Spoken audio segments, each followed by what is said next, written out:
andininy fahafito mampangainao fa mpanakorotana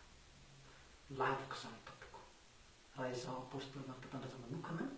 za tsy mpanakorotana zany ary tsy anakorotana mihitsy mandrakizay antony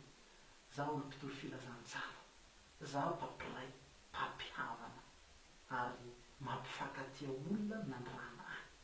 amiko manokana zany dia tsy hisy mihitsy zany fanakorotanana zany mandrakizay mihitsy ary zaho tsy anakorotana mihitsy satria za olo mampihavana mampiombona tanteraka zay mission nandrany Jesosy ahy ka eto zany dia manao fanambarana aminareo fa za tsy mpanakorotana zany ary tsy anakorotana mihitsy zaho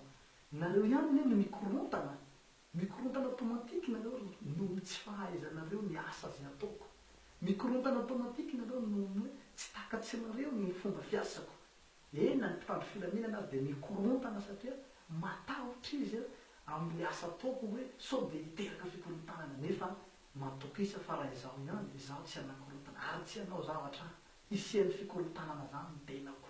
ary marena tsara fa nanomboky ny sehoako tamin'ny 2012 zisk'androany tsisy korotana eto amin'ny firenenantsika izay no manamarina fa izaho manokana dia fady raha mandrika fady aho satria tsy mila amin'izany ary tsy hisy amin'izany na ny fitondrako azy zany tsy tiako hisy amin'izany raha mandrika zany hoe asiana sorona olo tsisy amin'izany ary tsy hanao amin'izany mihitsitsika fa eto zany dia miangavy anareo nareo ihany no mikorontana ho azy nareo ihany no manakorontana olo fa raha izaho manokana za tsy manakorontana fa mpandamina mpampirita mpampihavana izay misy aoka makasitraka anao zany magnaraka hatrany